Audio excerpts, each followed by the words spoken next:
Shalini Mupa and welcome to my channel. Kala ఒకటి title చూసి engagement vlog ఏంటి ఎవరిది అని అనుకొని ఉంటారు. ఫోటోలు చూసి మాదే కైండ్ ఆఫ్ కన్ఫ్యూజన్ లానైతే ఉండుంటుంది. సో బేసికలీ ఇది మా పెళ్లి సిరీస్ వీడియోస్ అన్నమాట. There are couple of reasons why I want to do this. Is first of all నా లైఫ్ లో సో ఫార్ ఆల్మోస్ట్ అన్ని కైండ్ ఆఫ్ ఒకేషన్స్ మీతో షేర్ చేసుకున్నాను. అందులో అయిన ఎక్స్పీరియన్స్, తెలిసిన విషయాలు, ఓవరాల్ ఎట్లా జరిగింది అనేది అన్ని షేర్ చేసుకున్నాను.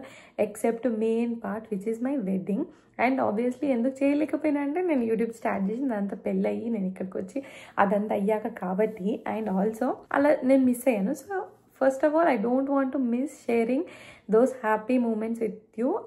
అంటే నా పెళ్లి వీడియోస్ మీతో షేర్ చేసుకోవడం ఒక రీజన్ అయితే, సెకండ్ రీజన్ ఇప్పటి వరకు కార్తిక్ కూడా మా పెళ్లి వీడియోస్ చూడలేదన్నమాట. పెళ్ళి అయినాక నేను 3 monthsలో నేను వచ్చాను, కార్తిక్ ఏమో 1 monthలోపే వచ్చాడు. ఆలోపు పెళ్లి ఆల్బమ్స్ కానీ అవి ఏవి అవ్వలేదు. సో తర్వాత ఎప్పటికో వాళ్ళు వీడియోస్ అన్ని ఇచ్చినా ఇంత జీబీ వీడియోస్ వీడియోగ్రాఫర్స్ ఇచ్చేది చాలా సైజు ఉంటాయి, అవన్నీ లింక్లో పంపలేరు, అట్లా పంపలేరు. సో హార్డ్ డిస్క్లో ఇస్తే హార్డ్ డిస్క్ ఇక్కడికి రావడానికి చాలా డేస్ పట్టింది. అప్పటి వరకు 2-3 ఏళ్ళు అయింది మా పెళ్ళి. సో తర్వాత దాని మీద ఇంట్రెస్ట్ తగ్గింది. సో నేను నా పెళ్లి వీడియోస్ పూర్తి చూడలేదు, కార్తిక్ అయితే ఆయనతో చూడలేదు అనమాట. సో ఇది తిరిగి చూడడం అన్నది నాకు కూడా బాగుంటుంది, రీకాలింగ్ ఎవ్రీథింగ్, లైక్ అప్పుడు ఏం జరిగిందంతా రీకాల్ చేసుకున్నట్టు కూడా ఉంటుంది అని. అండ్ థర్డ్, ఈ వీడియోస్ ఎక్కడికి పోకుండా, బికాస్ నిజంగా నేను మొన్న ఈ థాట్ వచ్చినప్పుడు కానీ అట్లా వెతికితే I thought I last the hard disk. ఒకవేళ హార్డ్ డిస్క్ కనుక పోయినట్టే. ఇంకా పెళ్ళికి సంబంధించిన ఓన్లీ చిన్న ట్రైలర్ వీడియో మాత్రం యూట్యూబ్లో పెట్టినా అదొక్కటి ఉంటుంది. పెళ్ళికి ఒకేషన్ లైక్ వాళ్ళు ఇస్తారు కదా, ఒక 1 hour జరిగిందంతా, అలాంటిదంతా పోయినట్టే అనమాట. సో ఇక్కడ షేర్ చేసుకుంటే ఎప్పటికీ పోదు, ఎప్పటికీ ఉంటుంది. So kind of for many reasons. And ఈ నా పెళ్ళి 2018లో ముచ్చట. సో నా పెళ్ళి జరిగినప్పటికీ ఇప్పటికి ఎన్ని మారినాయి. అండ్ తిరిగి అవన్నీ చూసుకుంటే ఒక నస్టాల్జిక్ ఫీలింగ్ లా ఉంటుంది అనమాట. అవన్నీ మీతో షేర్ చేసుకుంటాను. అండ్ ఆబ్వియస్లీ నేను అప్పుడు పెళ్లి చేసుకున్నప్పుడు మా బడ్జెట్ అనేది ఇప్పుడున్నంత ఫ్లెక్సిబుల్ లేదు. అప్పుడు చాలా బడ్జెటరీలో ఎవ్రీథింగ్ ఎలా ఆలోచించి ప్లాన్ చేసుకున్నాము. అండ్ అవన్నీ కూడా టిప్స్, ట్రిక్స్ అన్ని ఐ ఫాలోడ్. ఏం జరిగింది exactly, and you get to see the before wedding Kalyani and మా ఫ్యామిలీ. ఆ డీటెయిల్స్ అన్ని కూడా లైక్ పాతకాలం ఆ వీడియోలు చూసుకున్నట్టుగా హ్యాపీగా ఉంటుందని అయితే నాకు అనిపించింది. ఆ రీజన్స్ వల్ల షేర్ చేసుకుందామని నేను అనుకున్నాను. సో ఐ డోంట్ నో ఎన్ని వీడియోస్ చేస్తాను, కంటెంట్ చూస్తున్నా కొద్దిగా అర్థమవుతుంది. సో అవన్నీ చూడాలి అంటే నచ్చితే లైక్ చేసి సబ్స్క్రైబ్ చేసుకోండి. అండ్ మీ పెళ్ళికి సంబంధించిన like how simple my wedding was and how happy it was. And మీలో కూడా ఎంతమందికి మీ పెళ్ళిళ్ళు ఇలానే before all this social media, all this glam wedding started wedding అన్నమాట. సో స్టిల్ ఓకే హ్యాపీ, కానీ ఇప్పటితో కంపేర్ చేస్తే చాలా విషయాలు డిఫరెంట్.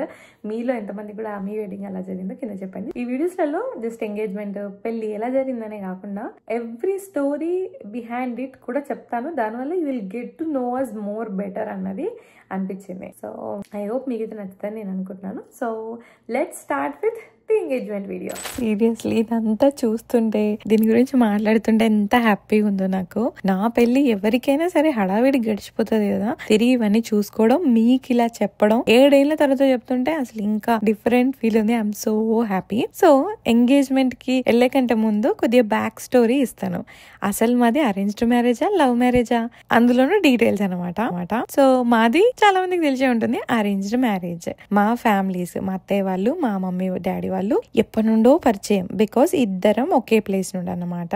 అండ్ నాకు కూడా మా మామయ్య చిన్నప్పటి నుండి, అంటే 5th, 6th, 7th క్లాస్ నుండి నాకు మా మామయ్య తెలుసు అన్నమాట. కానీ కార్తిక్ తెలీదు. జస్ట్ మామయ్య ఏ ఫంక్షన్స్ అయినా జస్ట్ పేరెంట్స్ వచ్చేసి వెళ్తారు కదా మామయ్య వాళ్ళ ఇంటి నుండి, మా డాడీ ఇక్కడ నుండి మా డాడీ వెళ్తుండే గానీ ఫ్యామిలీస్ తెలియదు అన్నమాట. సో అట్లా ఒకరికొకరు తెలుసు. మా డాడీ నాకు మ్యారేజ్ చేద్దాము అని అనుకున్నప్పుడు సంబంధాల గురించి చూసినప్పుడు మా మామయ్య వాళ్ళదైతే బాగుంటుంది అన్నట్టు ఆలోచించి మా డాడీ అప్రోచ్ అయ్యారు. అప్పటికి కార్తిక్ US లో ఉండి నేను ఇండియాలో జాబ్ చేస్తున్నా. సో కార్తిక్ ని పెళ్లి చేసుకుంటావా అని అడిగితే సంబంధం ఏదైనా కానీ ఇప్పుడైతే నేను చేసుకోను, నేను కొన్ని తన లోన్స్ అని ఇంకా రెస్పాన్సిబిలిటీస్, ఇంకా తన మాస్టర్స్ కానీ వచ్చాడు కాబట్టి తను కొన్ని సెట్ చేసుకున్నాక పెళ్లి చేసుకోవాలనుకున్నాడు. సో అలా నేను ఇప్పుడు రెడీ లేను అని చెప్పి 2016లో ఆ డిస్కషన్. తర్వాత 1 year గడిచిపోయింది. 2017లో దెన్ హీ సెడ్ నేను పెళ్లికి రెడీ అని. అప్పుడు మళ్ళీ మా మామయ్య వాళ్ళు మా డాడీ వాళ్ళకి ఇప్పుడు మేము మా అబ్బాయి పెళ్లి చేసుకుంటాడంట అని చెప్తే ఫోటోలు కార్తిక్ కార్తిక్ కి పంపిస్తే చూసి తను చూడగానే తను నేను చేసుకోవాలి అన్నట్టు తను ఫిక్స్ అయిపోయాడు. తర్వాత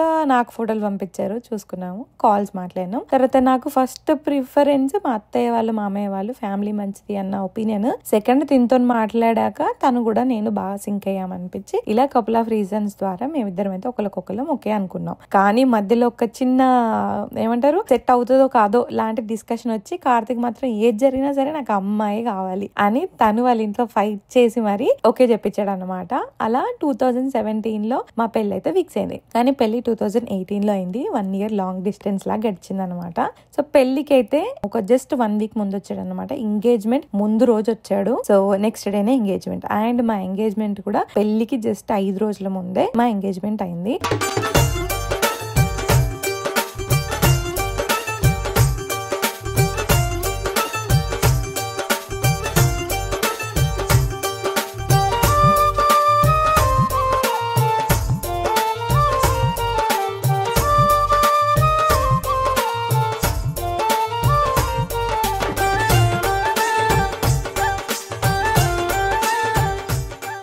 అండ్ మీరు ఇక్కడ చూస్తే చాలా సింపుల్ గా జరిగింది. So let's talk about the event. అసలు ఎంగేజ్మెంట్ వద్దన్నారు, నేను ఫుల్ ఫైట్ చేసిన అనమాట.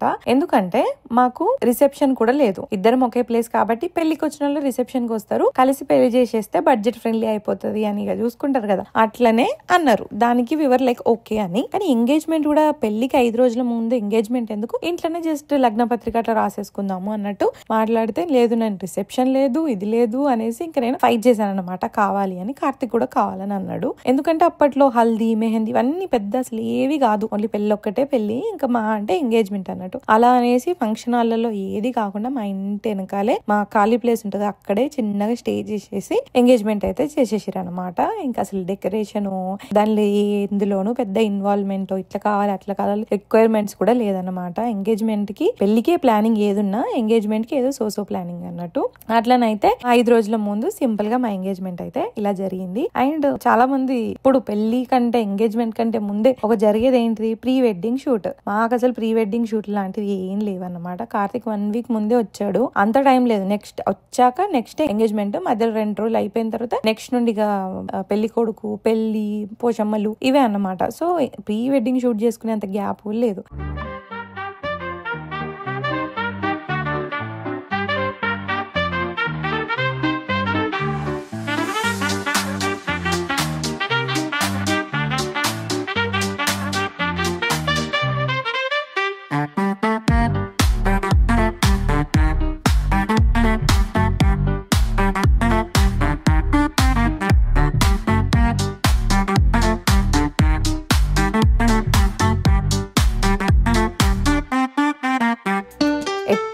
ఫోటోలన్నా ఉండని అన్నట్టు మాది మేము అవుట్ ఫిట్స్ ప్లాన్ చేసుకోలే, లొకేషన్ అనుకోలే, ఏదనుకోలే. ఫోటోగ్రాఫర్స్ గా ఎంగేజ్మెంట్ రోజు ఒక 2 గంటల ముందు వచ్చినాం కదా, ఎంగేజ్మెంట్ స్టార్ట్ అయ్యే లోపు అలా ఫోటోలు దిగొద్దామని చెప్పేసి అక్కడే దగ్గరలో పొలాల కాడికి వెళ్ళి కొన్ని ఫోటోలు దిగినాం అన్నమాట. అసలు దానికని స్పెషల్ అవుట్ ఫిట్ ప్లాన్ చేసుకోవడం ఏది లేదన్నట్టు. తర్వాత ఈవెంట్ అయ్యాక కూడా మళ్ళీ కొన్ని ఫోటోలు దిగినాము. ఇది ఈ జీన్స్ లో ఇదైతే ఈవెంట్ అయ్యాక ఫోటోలు. ఇందులో ఒక స్టంట్ ఉంటది, ఒక ఫోటో అసలు నేను ఎక్కడ అంత క్రేజీ ఏమంటారు పోజ్ ఇచ్చి దిగిన వాళ్ళని చూడలేదు. అప్పుడంటే ఇద్దరం వెరీ లైట్ వెయిట్ ఉన్నాం కాబట్టి చేసినాం, కానీ I don't know maybe 10 years యానివర్సరీకి maybe pre wedding photoshoot plan చేసుకొని వీడియోలు అట్లా ప్లాన్ చేసుకొని అప్పుడు మళ్ళీ ఒకసారి ఇదే పోజ్ ట్రై చేయడం చూద్దాము ఎంతవరకు అవుతుందో. సో అట్లనైతే నథింగ్, ప్రీ వెడ్డింగ్ షూట్ వీడియోలు అయితే ఏం లేవు, ఓన్లీ ఫోటోలు కొన్ని దిగినాం అన్నమాట. సో అలా బ్యాక్ స్టోరీ ఈవెంట్కి ముందు ప్రీ వెడ్డింగ్ షూట్ ఇదంతా అయిపోతే నెక్స్ట్ ప్రిపరేషన్. నాది చీర జస్ట్ 2500 చీరకు కూడా పెద్దగా ఇన్వెస్ట్ చేసి పెద్ద పెద్ద భారీ చీరలు కూడా కొనుక్కునే లేదు. అండ్ ఈ చీర కొనుక్కోవడానికి నేను ఒక్కదాన్ని ఇంటర్కి వెళ్ళి కొనుక్కొని వచ్చానన్నమాట.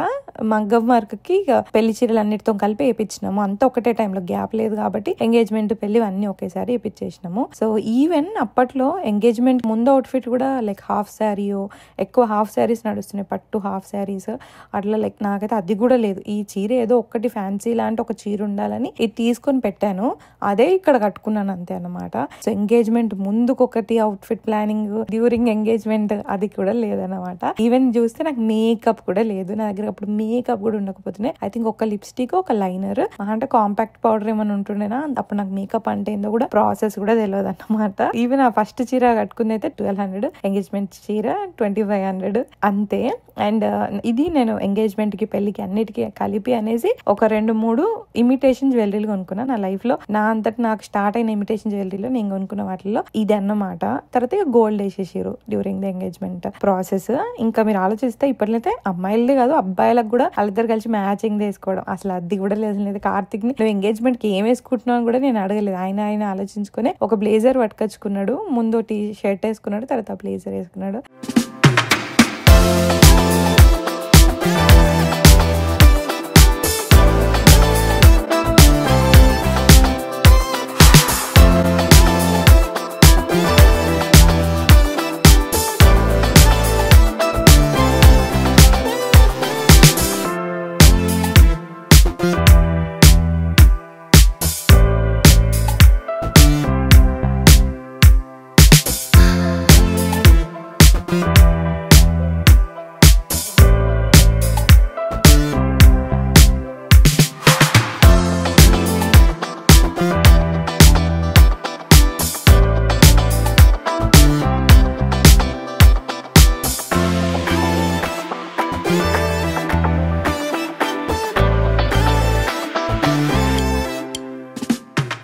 లిటరల్ గా ఎంగేజ్మెంట్ అంటే జరిగిందా అంటే జరిగింది అన్నట్టే, నథింగ్ మచ్ లైక్. కానీ ఇన్ని ఇయర్స్ తర్వాత ఇప్పుడు ఏమైనా హెవీ పెద్ద పెళ్ళిళ్ళు కోరుకుంటున్నా అంటే కాదు, అంటే బాగా ఖర్చు పెట్టి కాకపోతుండే కానీ కొన్ని చేంజెస్. ఇప్పుడే ఒకవేళ నాకు ఇప్పుడు ఈ సిచ్యువేషన్ లాగా పెళ్ళిలో ఎంగేజ్మెంట్ అయితే మేకప్ వేయించుకోవడము, ఇంకొద్దిగా ప్లానింగ్ చేసుకోవడం, ఖర్చు పెద్దగా లేని చిన్న చేంజెస్ చేసుకొని కొద్దిగా బెటర్గా మంచిగా కనిపించేలాగా ఏమైనా చేసుకునేదాన్ని. ఒకవేళ ఏమైనా మార్చుకోవాలి అని అనుకుంటే అదొక్కటి నాకు ఇప్పుడు అనిపిస్తుంది అంతే. సో కార్తిక్ మధ్యలో వచ్చిన స్టోరీ చెప్తానన్నా కదా. మాకు పెళ్లి ఫిక్స్ అయ్యాక ఆల్మోస్ట్ 1 year కాల్స్ లలో మాట్లాడుకున్నప్పుడు అయిన రిపీటెడ్ టాపిక్ నా మైండ్ లో ఉన్న ఒక పెద్ద క్వశ్చన్, అబ్బాయిని నేను ఒక్కసారైనా చూడలేదు, నేను చూడలేదు, మా ఫ్యామిలీ ఎవ్వరు చూడలేదు. ఒక మనిషిని ఒక్కసారైనా డైరెక్ట్ గా చూడకుండా ఎలా పెళ్లి చేసుకుంటాము అని. అప్పట్లో అమెరికా సంబంధాలు అన్నది నాకైతే పెళ్లి ఫిక్స్ అయ్యేటప్పుడు కూడా అమెరికా సంబంధాలు ఉంటాయి, అమెరికాలో లైక్ NRIs ఉంటారు, పోతారు, ఉంటారని తెలుసు కానీ పెళ్లి చేసుకుని వెళ్ళిపోవడం అనే లాంటి కాన్సెప్ట్ అసలు నా మైండ్ కూడా ఎప్పుడు స్ట్రైక్ అవ్వలేదు అనమాట. సో అట్లా తనది వచ్చాక తనని మ్యాచ్ ఫిక్స్ అయిపోవడం, మనిషిని చూడకుండానే ఒకే చెప్పడం నాకు కైండ్ ఆఫ్ మైండ్ లో ఉండే. ఇంత ఫ్రీగా మాట్లాడుకుంటున్నాం, డైరెక్ట్ గా వచ్చాక నాకు ఒక లైక్ మనకు కనెక్షన్ లేకపోతే ఎట్లా, అదంతా ఉంటది కదా భయం, లైక్ ఇంత బిగ్ డెసిషన్ అనేసి అది ఉంటుండే అన్నట్టు. ఆ భయం పోగొట్టడానికి మా పెళ్లి ఏప్రిల్లో అయితే తను ఫెబ్ లో వ్యాలంటైన్స్ డే కి ముందు ఒక కపుల్ ఆఫ్ డేస్ ముందు సడన్ సర్ప్రైజ్ లాగా ఫ్లైట్ ఎక్కే ముందు కాల్ చేసి నేను వస్తున్నాను అని చెప్పి 1 week కోసం ఇండియాకి వచ్చాడు. వ్యాలంటైన్స్ డే రోజు నన్ను డిన్నర్ కి తీసుకెళ్లి ప్రపోజ్ చేసి, లైక్ ఇప్పుడు మనది అరేంజ్ మ్యారేజ్ కాదు లవ్ మ్యారేజ్, నన్ను ఇంకా ఎప్పుడు నన్ను చూడలేదని అనకు అని అవన్నీ చెప్పాడు అన్నమాట. నా కోసం ఒక బుక్ రాశాడు, అంటే మా పిక్చర్స్ తోని కలిసి ఇవి చేద్దాం అవి చేద్దాం, నాకు నువ్వంటే ఇంత ఇష్టం లాంటి చెప్పుతూ పిక్చర్స్ తోని కొటేషన్స్ తోని అట్లా రాశాడు అన్నమాట. So he did that. అవన్నీ చేసినప్పుడు కూడా వచ్చింది ప్రపోజ్ చేయడానికి. ప్రపోజల్ అంటే నార్మల్ గా ఎంగేజ్మెంట్ లైక్ రింగ్ ఉంటది కదా, సో రింగ్ మళ్ళీ మనకి ఎంగేజ్మెంట్ ఉంటది, అందుకే రింగ్ తీసుకురాను అని చెప్పేసి చైన్ తీసుకొని వచ్చి స్వరోస్కీలో నాకు దాంతో ప్రపోజ్ చేసిన అనమాట. సో ఈ ఎంగేజ్మెంట్ టాపిక్ కాబట్టి ఆ ఎంగేజ్మెంట్ గురించి చెప్తున్నా. నాకు అప్పుడు ఆయన ఆల్రెడీ లవ్ లాగా ప్రపోజల్ ఎంగేజ్మెంట్ చేసేసి ఇది అఫీషియల్ అన్నమాట. So now you want to call it as arranged మ్యారేజా లవ్ మ్యారేజా అంటే నాకైతే కంప్లీట్లీ అరేంజ్డే. నేను పెళ్ళయ్యి అబ్బాయి మంచోడు ఇట్లా అన్ని నచ్చి అలా చేసుకున్నాను. కానీ కార్తిక్ ఏంటారంటే లవ్ ఎట్ ఫస్ట్ సైట్ లాగా అనమాట, నచ్చి చేసుకున్నాడు అన్నమాట. ఇట్లా తర్వాత కార్తిక్ మీద నాకు ప్రేమ అనేది బిల్డ్ అయింది. లైక్ day 1 ఒకే చెప్పినప్పటి నుండి అలా బిల్డ్ అవుతూ వచ్చింది. పెళ్ళైన తర్వాత ఇంకా ప్రేమ అనేది పొంగిపోయి అట్లా అయిపోయింది అన్నమాట ఇప్పుడు. సో కార్తిక్ విషయంలో ఆయనకు లవ్ కమ్ అరేంజ్డ్, నా విషయంలో నాకు అరేంజ్డ్ కమ్ లవ్ అన్నమాట. సో ఇదంతానైతే back story and planning, some detailing, some memories దాని గురించి చెప్పాలనుకున్నది. సో ఇప్పుడైతే ఎంగేజ్మెంట్ ఎలా జరిగిందో ఒక సినిమాటిక్ థాట్ అయితే చెప్తాను.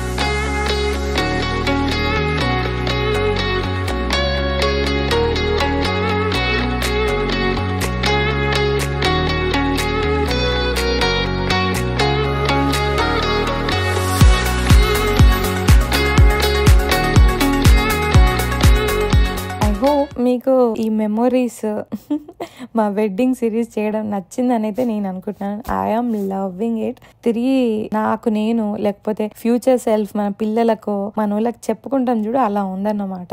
నా పెళ్లి ఇలా జరిగింది అలా జరిగింది అని చెప్పుకోవడం ఇన్నేళ్ల తర్వాత. And I feel so happy. And ఇది ఎప్పటికీ లైక్ ఒక ఫీలింగ్ ఉంటుంది, అప్పుడే యూట్యూబ్ ఉంటుంటే వ్లాగ్ వర్షన్ లాగా షూట్ చేసి బిహైండ్ ద సీన్ జరిగే ముచ్చట్లు, స్టోరీలు, స్ట్రెస్లు, టెన్షన్లు. ఇప్పుడు ఏంటంటే ఆ స్ట్రెస్ ఒక మెమరీ, అప్పుడు స్ట్రెస్ లా ఉంటుంది కదా, ఆ వర్షన్ లాగా కూడా ఉండుంటే బాగుండు అన్నది అనిపిస్తుంది. బట్ అట్లీస్ట్ మనకి ఇదన్నీ ఉంది కదా, ఎప్పటికీ వీడియోలలో ఎప్పటికైతే ఉంటుంది అన్నమాట. సో నచ్చితే నెక్స్ట్ వీడియోస్కి ఎగ్జైటెడ్ ఉంటే నాకు వీడియోకి లైక్ చేయండి. అండ్ మీరు నెక్స్ట్ వ్లాగ్స్లలో మా వెడ్డింగ్ రిలేటెడ్ది ఏదన్నా పాయింట్స్ నేను లైక్ ఇందులో మిస్ అయినా వాటిలలో ఎక్స్పెక్ట్ చేస్తున్నా, ఏదైనా క్వశ్చన్స్ ఉన్నా అవన్నీ కింద చెప్పండి. ఆ థింగ్స్ అన్ని నేను నెక్స్ట్ హల్దీ, సంగీత్, మెహందీ, పెళ్ళి, పోషమ్మలు, పెళ్లి కూతురు, ఈ అన్ని ఈవెంట్స్ వీడియోస్లలో నేను రిలేటెడ్ది చెప్తా ఉంటాను అనమాట. So yes, I'm so excited. నచ్చితే మాత్రం ఖచ్చితంగా లైక్ చేయండి and don't forget to subscribe.